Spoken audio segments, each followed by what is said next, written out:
Welcome back, ladies and gentlemen. On behalf of the organizers, my apologies for the slight glitch at the tea break, but I believe tea will be served outside here when it arrives, when the cups arrive, I mean. So, ladies and gentlemen, we are behind time by 10 minutes.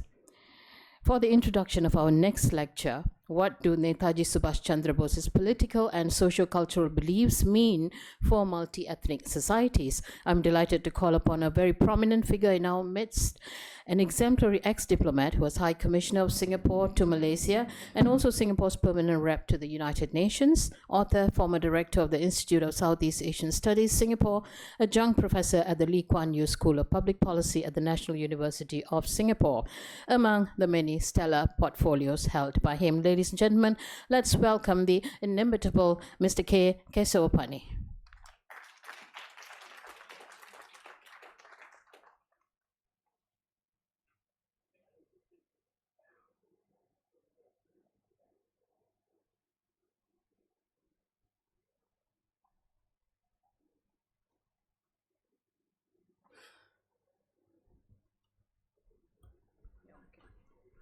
Good evening, friends. This is an unexpected pleasure. My deal with Mr. Prabhakaran was that I bring Sugata Bose and Sumatra to this session. After that, I'm supposed to relax and enjoy. But of course, that doesn't happen. So I've been asked by none other than my good friend to say a few words. My tryst with Subhas Chandra Bose began 70 years ago in a little town in Malaysia, Pahang, Kuala Lumpur, in the 1940s. I've come from a family of 10. One day there was a big commotion in the house. A lot of noise. So I was wondering, I was 6 years old then. So I was wondering, what was the noise about? My mother started weeping. Oh, my father was very, disturbed because my eldest brother, Chakrapani, came and announced he's going to join the INA in Singapore. Of course, a lot of breast beating and all came about. So anyway, he went, joined the INA, met Subhas Chandra Bose himself, Rani of Jhansi. So that's the story. But for me, that moment was very introspective. I started questioning, who was this Subhas Chandra Bose who has such an impact that not only in my family, but then we were living in a kampong, it's called Toddy Kampong because a lot of coconut trees. The whole village started being in awe. Who is this Subhas Chandra Bose? So gradually that receded for some time. And then the story comes back 50 years later, when I became the director of the Institute of Southeast Asian Studies. And there we did a program. We set up the Nalanda Sri Vijaya Institute. And one of the things that we took up was the Bose saga. At that time, the late president, Mr. S.R. Nathan, called me one day and said, you know, Pani, there's a lot of books written on Subhas Chandra Bose, but nobody has written about his legacy. We really don't know what his legacy was. So I want you to do something about it so that history will know what this great man was. So of course, his wish was my command. And luckily, I had with me one of my colleagues, Nilanjana Sengupta. Nilanjana, also from Bengal. So she had an immediate emotive connection. So we started work, and within 10 months, we produced this book. This is Subhas Chandra Bose, A Gentleman's Word, because he kept his word. And what was his word? His word was a free India. And he came to Singapore, and Mr. Nathan was witness to this, and he famously declared, I can't promise you anything but blood and tears, but one day India will be free. So it was that kind of emotion that led to what it is today, and I'm very, very happy to have been able to bring the grandnephew of Subhas Chandra Bose himself to speak to us. On that note, I will say thank you very much.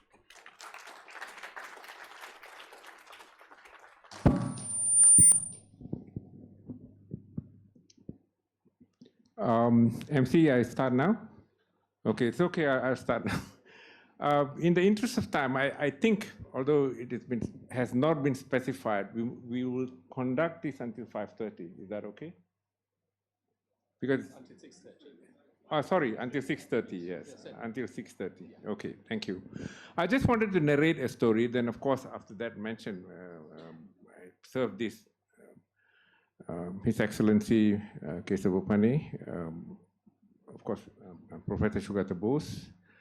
I actually surfed in the web and read the synopsis from the web, His Majesty's Opponent. This is the Subhas Chandra Bose struggle against empire. So we should go and read that book if you want to see if there's any narrative describing the question that he posed. Again, authored by Professor Sugata Bose. I just wanted to mention that I was number 10 out of 13 siblings. At a time when my dad, as a teenager, was already in the 60s, he was driving a trailer around. Whenever there was a holiday, I went with him. And the entire journeys were filled with the stories about either Subhas Chandra Bose or various accounts, because he was there hearing Subhas Chandra Bose's speech. The only reason he joined the Japanese, he was an international heavyweight boxer then. The Japanese preferred him, and he thought that was the way. He went as an officer to Impal. Most of them went to Kohima in Nagaland. And of course, Manipur is south bordering Myanmar too. The things he told me, I checked and they were all right. The tennis court incident, and on the way, Colonel Karyapa's bombing of Japanese forces. I initially thought these are stories my dad's telling me, but I checked everything. And I took this opportunity because two foreign ministers then, that of Japan and that of Thailand, they were both interested in building links between Northeast India and Southeast Asia. They approached me, and because I wanted to do this, I went there as a resource person in economics. All of us had direct link with the Prime Minister then, 2006, Manmohan Singh. So what I wanted to mention is the aura of Netaji Chandra Bose and how he was able to mobilize by just talking. The leadership that he provided. That's the description of my dad. I don't want to take any much time from it. I'm sure the reason why we are here talking about this, and he's the right person to speak about it, an eminent, renowned expert who comes from a background, including serving as a member of parliament, and from the background being the nephew of Subhas Chandra Bose. I mean, grandnephew. What is interesting is that you have India at that time itself, multi-religious, multi-ethnic, multilingual, that sort of society, and the society where he's in increasingly becoming divided, the US. And what's happening in Europe, except that it has gone off perhaps as a tremor that the right didn't take over in France. Lopan otherwise would have been the leader. Except that in countries like the UK, it's just like Biden is more right to me than Bill Clinton. Bill Clinton was already center-right to me. Now there's Biden there. It doesn't matter whether he's Democratic or Republican in that sense. Likewise, the conservatives. Tony Blair was already right for me. Labor. Now you have Starmer, even more right. and look at what Tony Cruz mentioned. He was playing soccer for Germany. He had gone back after many years. He currently plays for Real Madrid. He said the Germany now is so different. All sorts of people are in there. He's referring to the Turks, just like Pim Fortuyn, who became, his party, One National Party, won most of the seats the first time they entered in Netherlands. That sort of right-wing movements are still dominant. So in that sort of context, without bringing Malaysia into it so that we won't be too sensitive, we are posing this question in relation to what his political, cultural, and social belief would have meant for multi-religious, multilingual, multicultural societies. It's yours, Professor Sugata Bose.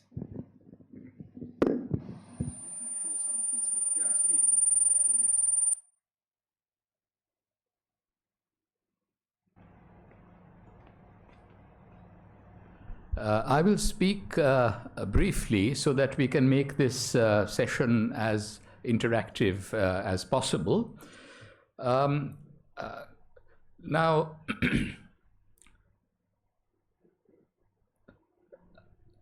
let me introduce, first of all, two books. One is my own, His Majesty's Opponent, Subhas Chandra Bose and India's Struggle Against Empire, that was published in 2011. And President S.R. Nathan did the Singapore launch of the book.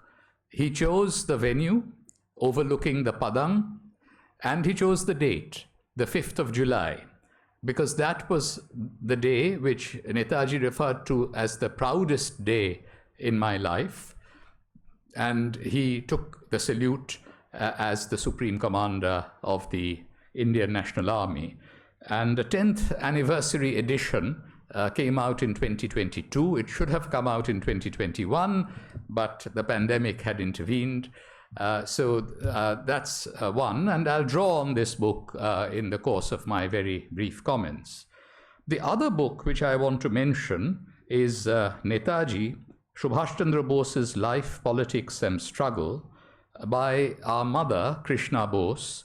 She wrote mostly in Bengali, and this book has 18 connected essays on different facets of Netaji's life. And our mother was a wonderful storyteller, so, you know, there's that quality in this particular book. 5 of these essays were written by her in English, and the 13 remaining ones were translated by my younger brother, Shumantro.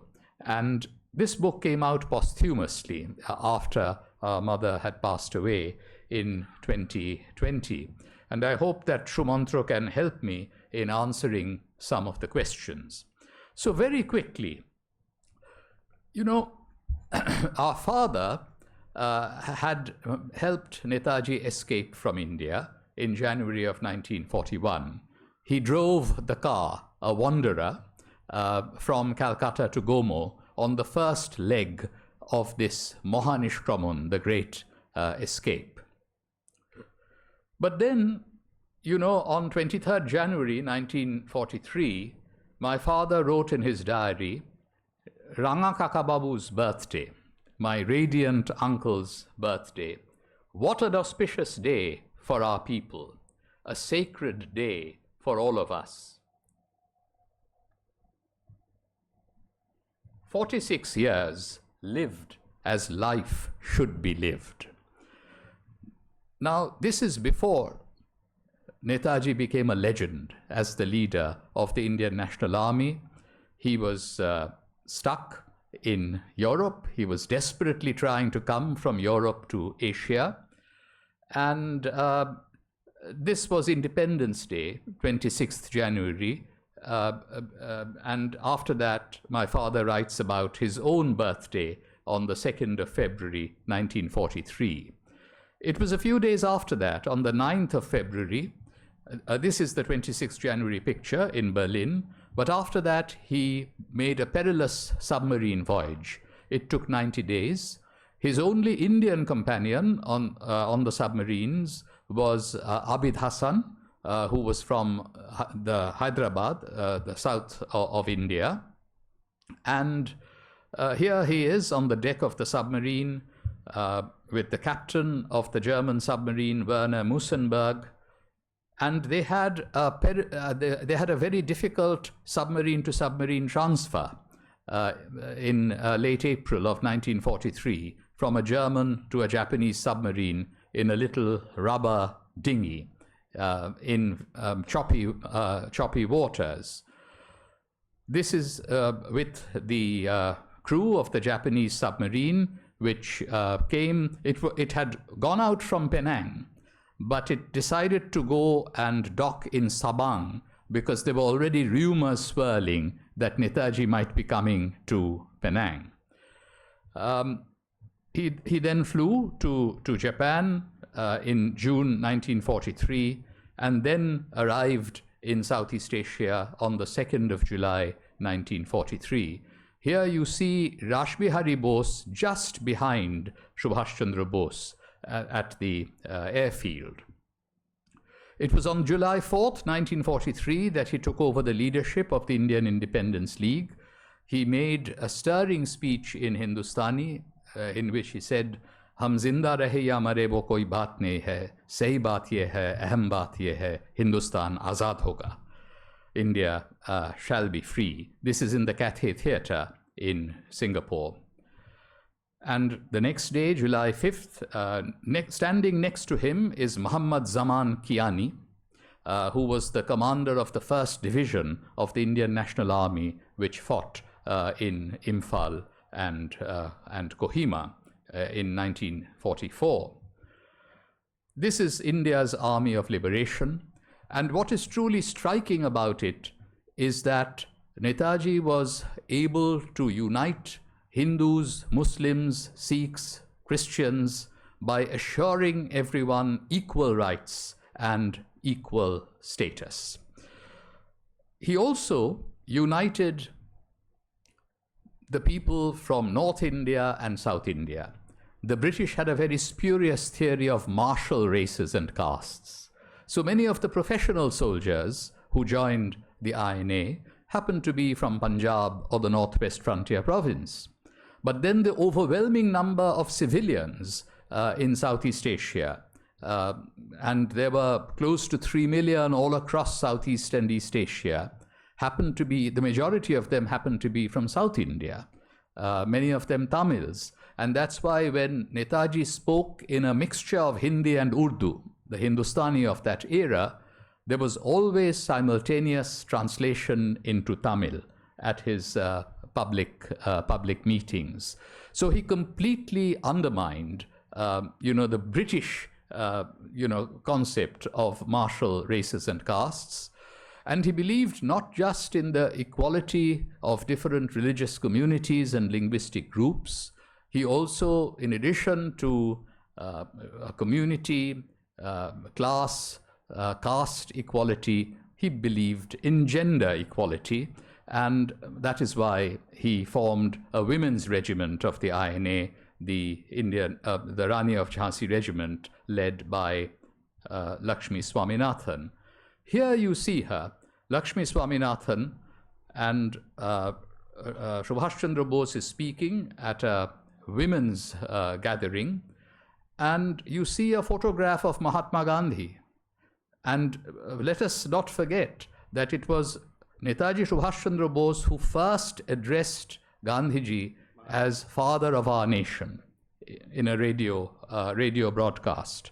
So even though they had had some differences in 1939, they had come close together in their aims and ideology from at least 1942 onwards, when Gandhiji had launched the Quit India movement. At first, the women were in saris, as you can see here, but soon they were in uniform, And, there was the Rani of Jhansi training camp in Singapore.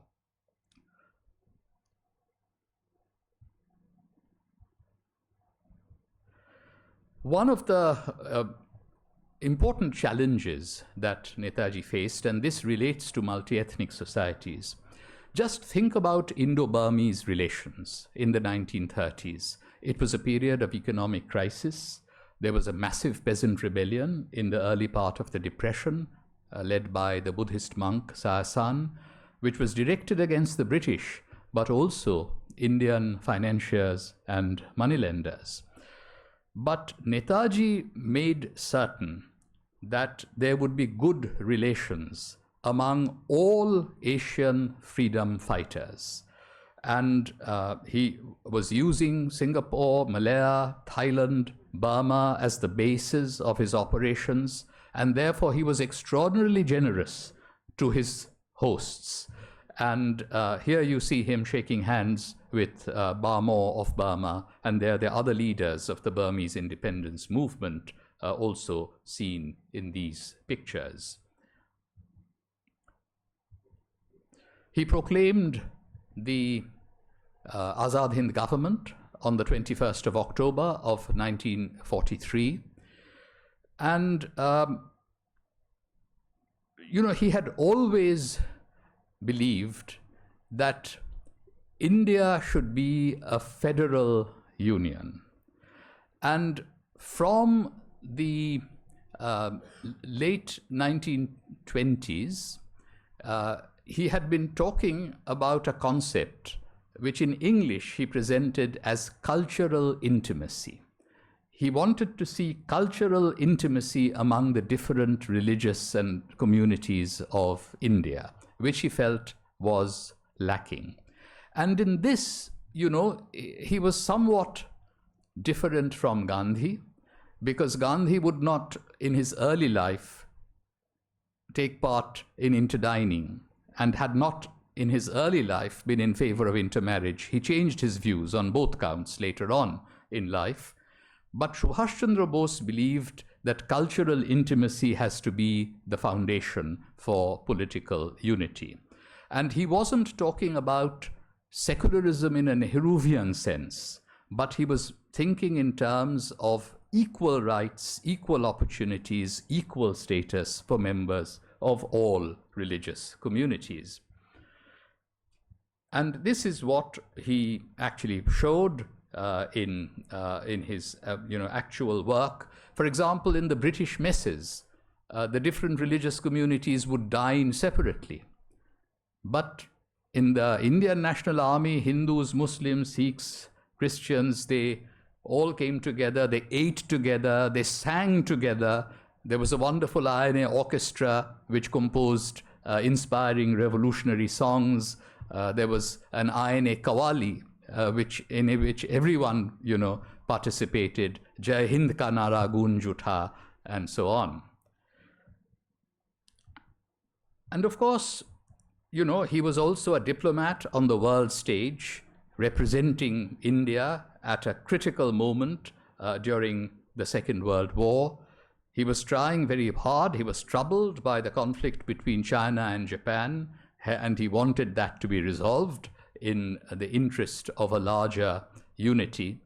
Here I'm showing you a picture of our father, Shishir Kumar Bose, at One Woodburn Park, which was Sharat Bose's house, just round the corner from the ancestral house, Netaji Bhavan, where there is a wonderful museum set up by our father way back in 1961. I'm showing this because this is where one of the secret agents landed by Netaji, who came by submarine and had landed on the Kathiawar coast, came and asked for our father's help in putting them in touch with the revolutionary underground in India.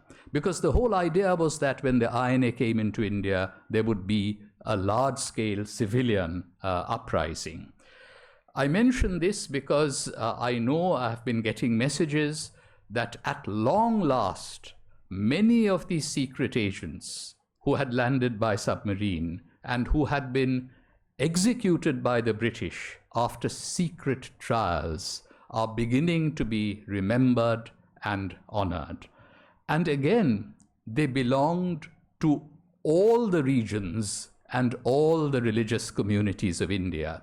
A few years ago, I went to Kerala to give the Abdul Qadir lecture. This is a Kerala Muslim who was one of those who had been executed in the Madras penitentiary. And I'm glad that you're remembering so many who were from Malaya today.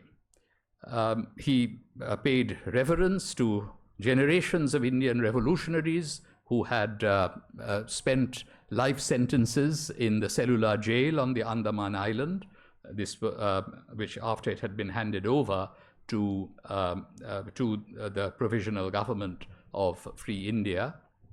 And of course, there was this, the retreat, which was a glorious retreat. You know, along with his soldiers, along with the women of the Rani of Jhansi regiment, here was a leader who would stand with his followers, never let them down, and they walked together back from Burma to Thailand during a 23-day trek. And again, and this, of course, the earlier photograph shows him laying the foundation stone of the INA Martyrs Memorial in Singapore on July 8th, 1945. And this is the last photograph that we have of him arriving at Saigon Airport on August 17th, 1945. But the saga of Netaji and the INA did not end there, because Netaji was able to turn a temporary military setback of the INA into a dramatic political victory. And that happened partly because of an error of judgment on the part of the British, who put on trial 3 officers of the INA, 1 Hindu, 1 Muslim, and 1 Sikh at the Red Fort. The people of India got to know about the glorious achievements and the sacrifices of the soldiers of the Indian National Army. And a slogan was raised, Lal Kile se aaye awaz, Saigal Dhilan Shanawaz. So that is how, you know, unity among all of the religious communities had been forged. And Mahatma Gandhi was a great admirer of Netaji. Every statement that he made about Netaji between August 1945 and his own assassination in January of 1948 were in the form of eulogies. And the element that he admired most was, in fact, his ability to bring about unity on the basis of his deep commitment to equality. And that is why I think he's relevant today. He's, of course, relevant in India. These days, he's being honored in statues made of granite. But there are many small statues in every village, in every small town of India that came up over the decades since 1945 and after independence. But we really need to, you know, follow his ideals of equality and unity. And this is a lesson which is true not just for India, but in fact for all multi-ethnic societies, and practically every country is in some form a multi-ethnic society. I entirely agree with Raja Rasaya that you know, the entire political spectrum has shifted to the right, whether in the United States or the United Kingdom or Europe. Majoritarianism masquerades as democracy.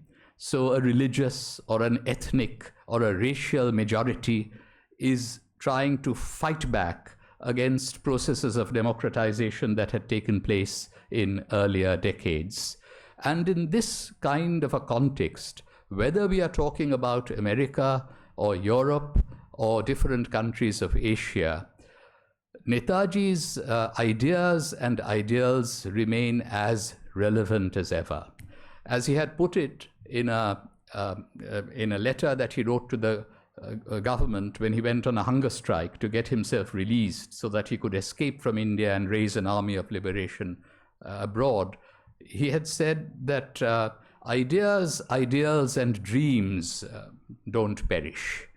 And so that is what I think we need to learn from Netaji. We need to learn today, the younger generation in particular, needs to learn today from Netaji's glorious book of life. Jai Hind, thank you.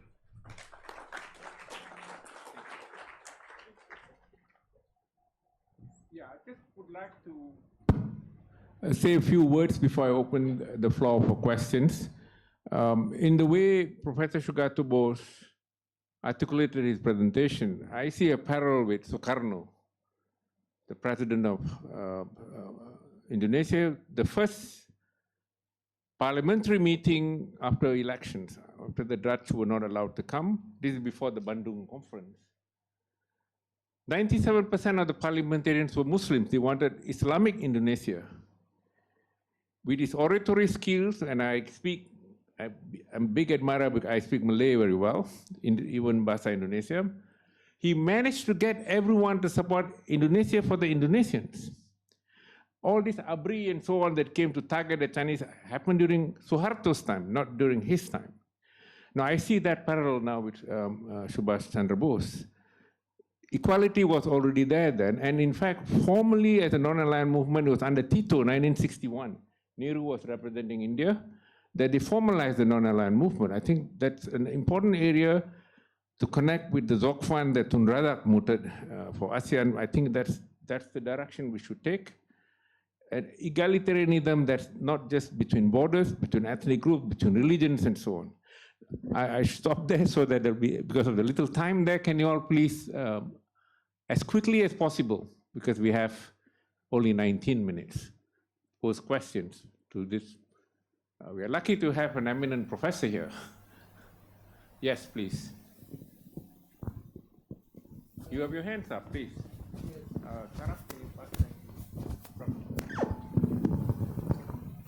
Thank you very much. It's really very illuminating. And in many ways, I asked you a question in Singapore, and I think you gave much more elaborate and detailed answer here, because there I sort of tended to oppose Gandhi and Netaji, and you already answered that there, and here, you further developed it. But if you'll allow me, I'd just like to reframe this, because in a different way, what was really behind my question. Because in 3 days, we are having a panel on nonviolence here in KL. And the final quote from Tagore in your book, when he speaks of bestiality and relates it to Europe and to Japan, is actually the whole question of violence, bestiality in the form of violence unleashed. And so actually my question was really as to this whole question of nonviolence, this whole ideal and practice satyagraha, whereas Netaji opted for violence. How do you resolve that still? Despite the mutual admiration and all of that, there still seems to be some distance here in terms of... Netaji did not advocate violence. He opted for armed struggle, which he believed was ethical for an oppressed, colonized people. And he had been part of Gandhi's nonviolent non-cooperation and civil disobedience movements in the 1920s and 1930s. And even Gandhi had said that he had offered the strategy of nonviolence as a political one for the Congress, because a disarmed population could not possibly think in terms of, waging an armed struggle, excepting in the context of an international war crisis. And so, I think there was a mention of Nelson Mandela earlier today. Nelson Mandela, even though he's often portrayed as somebody who is a follower of Gandhi, and he never disavowed the armed struggle against apartheid. in South Africa. And when he came to Calcutta after the end of apartheid, speaking in the Eden Garden Stadium, he paid a wonderful tribute to Netaji. He also offered his homage to Gandhi and Nehru, but he basically said that Netaji was, was the one who inspired the youth all across the colonized and oppressed world. And yes, they had different strategies, but even Gandhi acknowledged, the achievements of Netaji and his soldiers of freedom. More questions? More questions, please.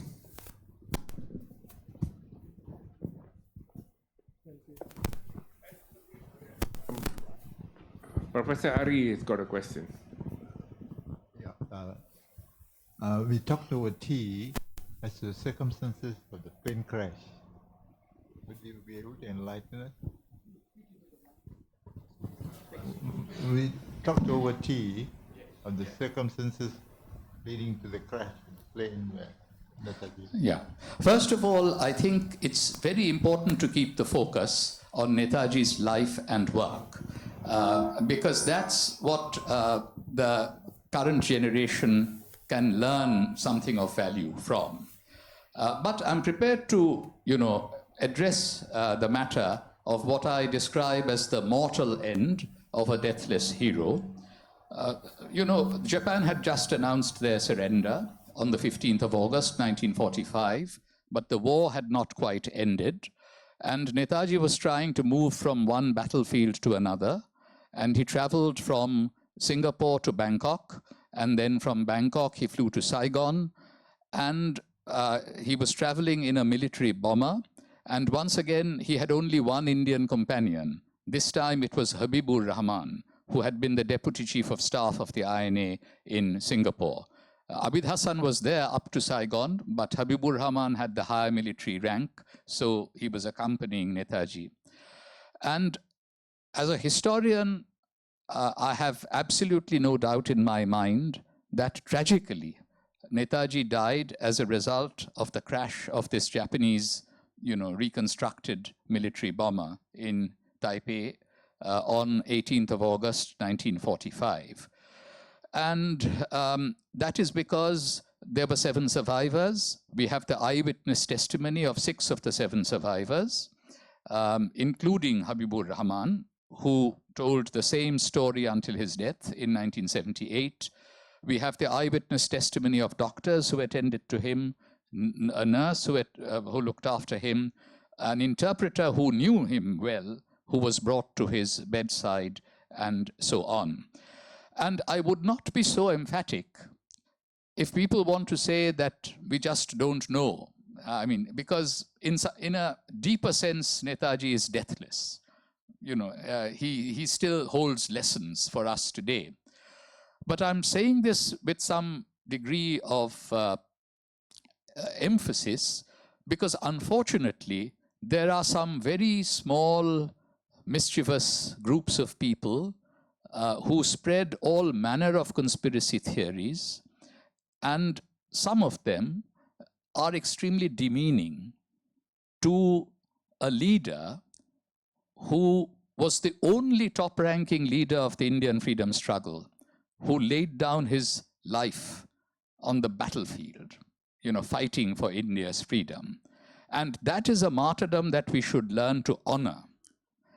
So that is why I'm saying that when people talk about, some ridiculous Baba somewhere in UP, that is grossly insulting to Netaji. That is why I'm sure that the younger generation will be able to come to terms with the mortal end of a deathless hero. Who would not have wanted him to come back and solve the kind of problems, not just of India, but all of Asia? But now I think we need to accept historical reality and instead place the entire focus on his life and work and also discuss issues of the sort that have been put on the table before us today by Prabhakaran Nair, that what can we learn from Netaji's example for a better future for multi-ethnic societies and polities across the world today? Those are the kinds of questions which I think are really most relevant. I just wanted to compliment a point.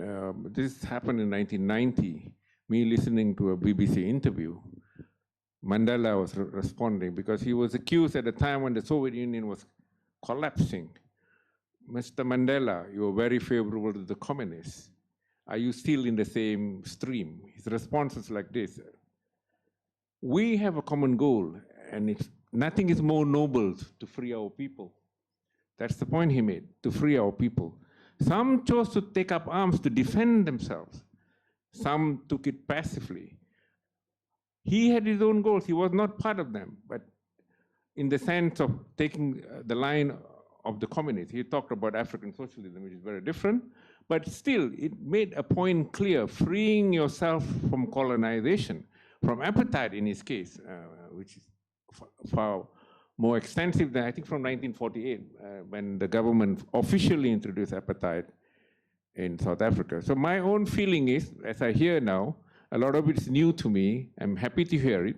I see the parallel between leaders who thought about the nation more than themselves. He suffered because he was in Robben Island, for example. Only selected days he went out to speak to the plants. Can you imagine? In a very tiny room, he was there for so many years. Incredible that he kept his mind, his brain. More questions?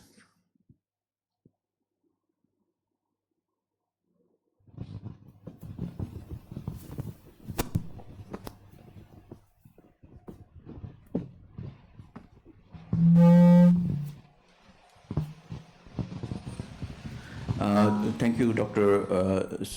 Sugata Bose. I have a question regarding after the completion of the World War II, the Britishers again came back and they wanted to rule India as they were ruling for the last 150 years, 200 years. But by the time Netaji had, had tragically already had died, and so they were not deterred by what had happened during World War II. So what really happened? Was it the Indian mutiny that was responsible for the last straw in the camel's back, that the Britishers thought that it's the end, they have to leave the country? Or was it an amalgamation of what was already happening with the armed struggle, was it a combination of all that that led to the final decision by the Britishers to leave the country? Yeah.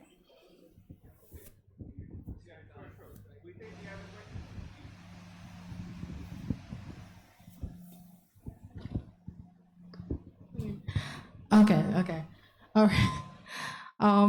Yeah, first of all, thank you so much again, Professor Bose, for all the talks. As usual, listening to you is like reading your books, the eloquency and the ideas that you brought out has, give many inspiration, especially for me. So having read some of your books and related to the talk previously about Asia after Europe, and then the role of the Netaji Bose, it just come to my mind, when we look at the context of Asia, as itself, regional power, or in terms of, great power rivalry, such as for China. It just come to me that historically we have this kind of political situation where nation state, 29 countries, if I'm not mistaken, become a member of non-alignment movement, and it has taken for decades for these movements, to be able to say that Asia has its own voice, its role, its power.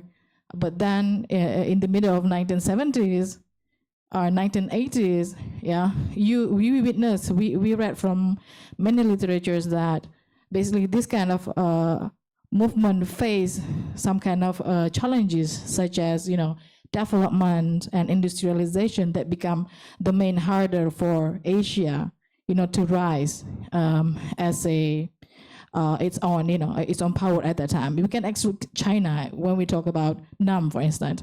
But in the context of today, we kind of have similar situation, right? Let's say now people talking about the global South, people talking about multiplex city as a character of the you know, the non-Western power, yeah. So my question is like, looking at the history, what basically can be a true challenge, you know, for these regions to be able to maintain its power without, you know, sitting or standing beside one of the global power at the moment. Yeah, so there's my question. Thank you. You have enough to chew for the 5 minutes here. May I just ask Shumantro to help a little bit, especially since he has translated 13 out of the 18 essays in our mother's book, to address the basic question of this session about Netaji's relevance for multi-ethnic societies and polities? No? Okay. I think he's handing it back to me. Okay. Yeah. Yeah. Okay. Now, in some ways, it is cumulative. There is no question that Mahatma Gandhi roused the masses, you know, in 1919-20. He brought the Indian civilian masses into politics. And so, you know, there was this development of mass anti-colonial nationalism throughout the 1920s and 1930s. But there was a serious lacuna. The Indian soldiers were still serving the King Emperor. But that was not possible anymore. You're right to suggest that the British did not intend to leave India, even when the Second World War was coming to an end. They were at best prepared to discuss a greater Indianization of the administration. But what happened with the Red Fort trials was that, first of all, it became clear that the Indian people were all on the side of Netaji's soldiers.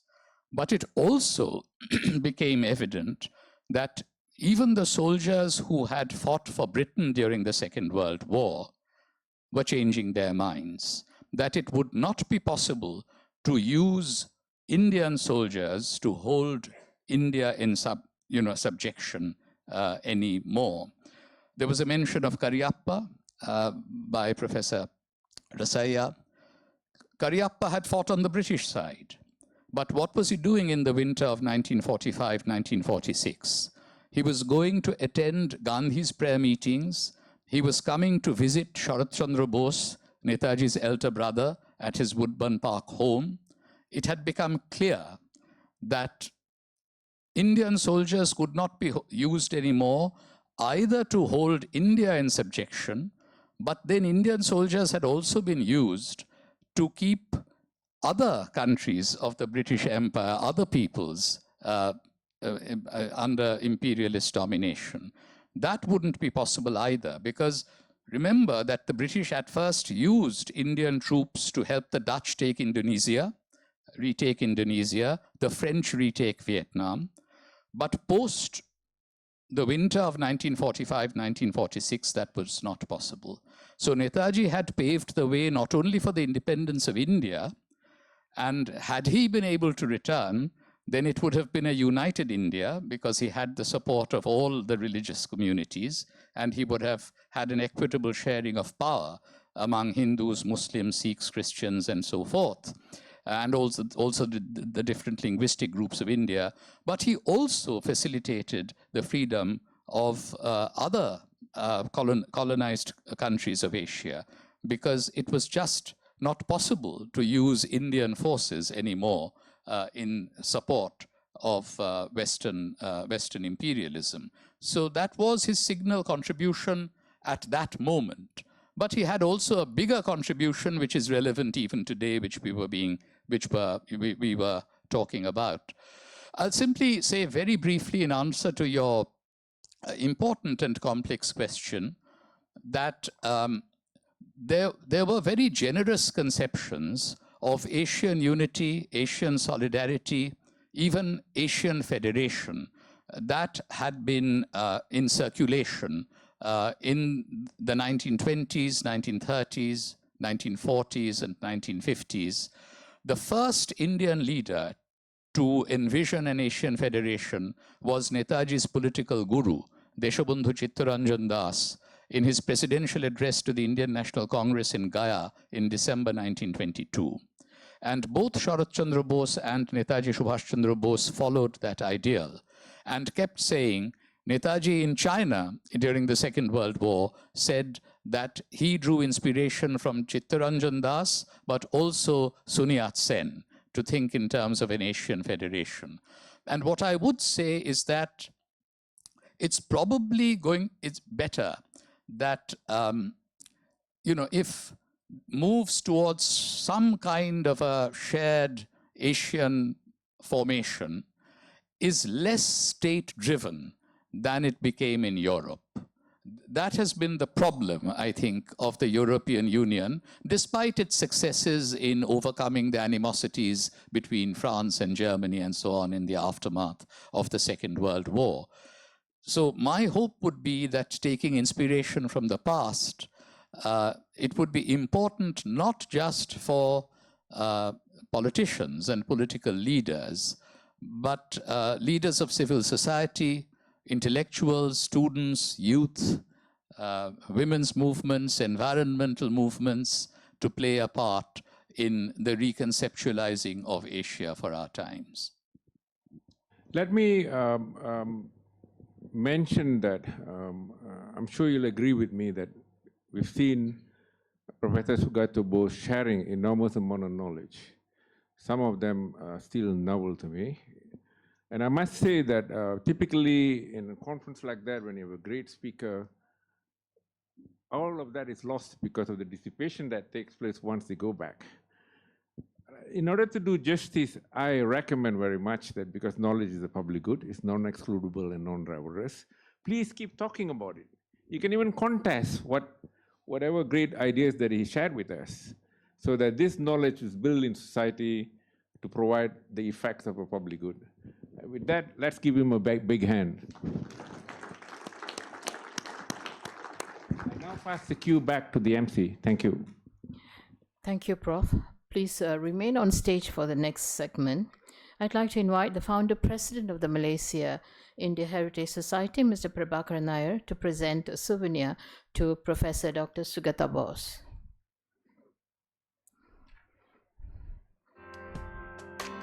Are you supposed to clap? Thank you.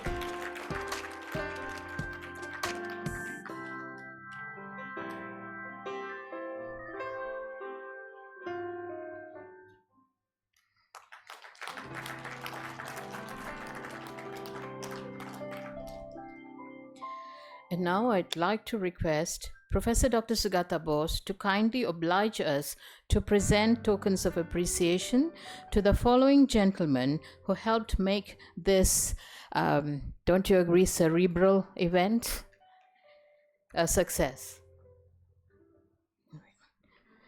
Ladies and gentlemen, as I announce your names, please make your way to the stage. Professor Dr. Raja Rasia, our moderator for this lecture.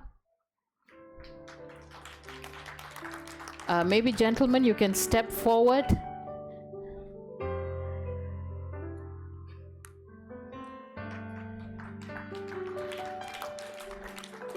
Professor Sumantro Bose, for gracing us with your kind presence all the way from Kolkata.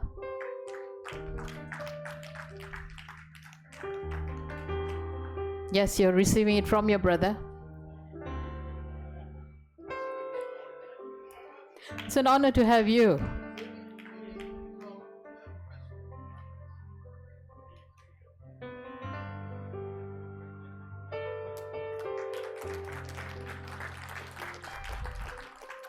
Mr. Prabhakaran Nair, founder president of Malaysia India Heritage Society, co-organizers.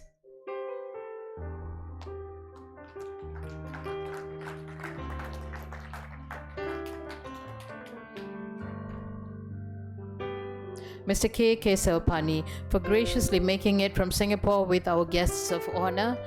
He may need help.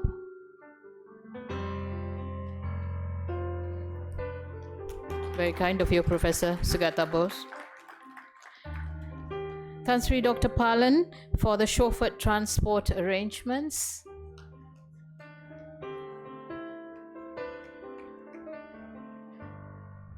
I think Tan Sri Palan has left.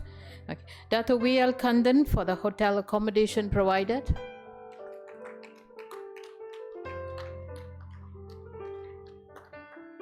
I think he needs help.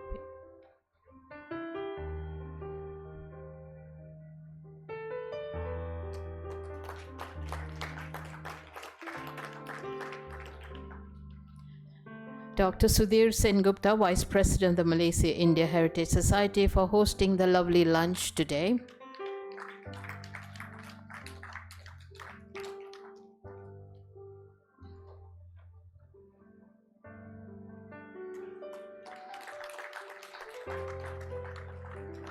Mr. Gopal Samipillai, GP Powertech, for the refreshments at tea break.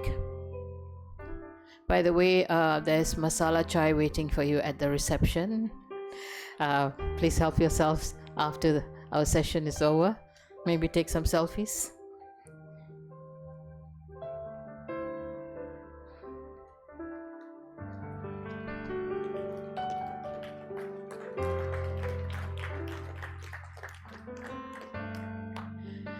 Adjunct Professor Dr. Saraf Rajesh, co-organizer from Malaysia India Heritage Society.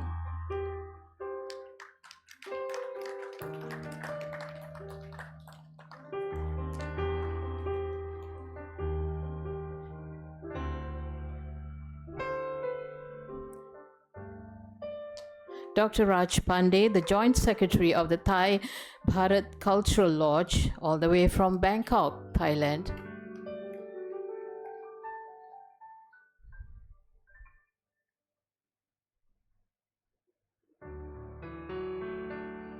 Coming all the way from the gallery.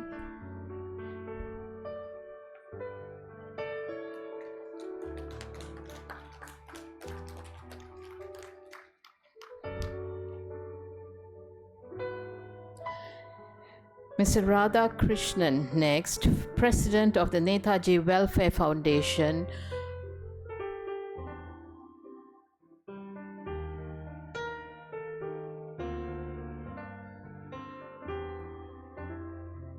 I believe Mr. Radhakrishnan has a garland.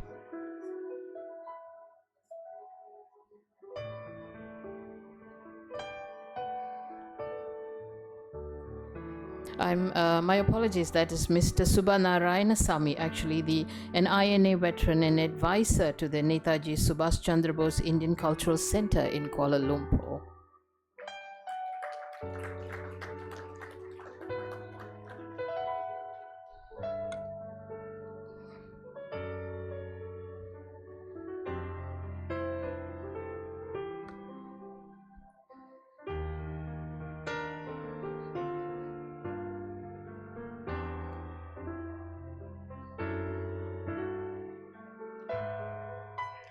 And Madam Sri Kala Nambiar, I think that would be me. All the way from Australia.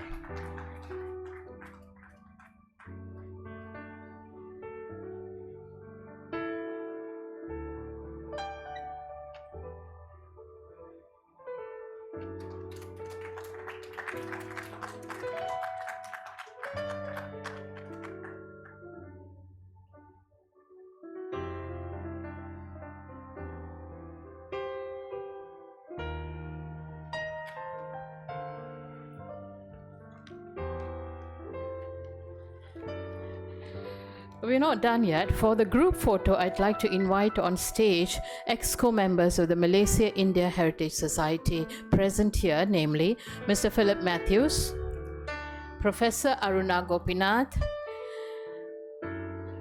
Professor Dr. Aruna Gopinath, sorry, Mr. Manoj Nair, Mr. Shashi Kumar Pudwal, and Ms. Maganjit Kaur. Please make your way to the stage for the photo session.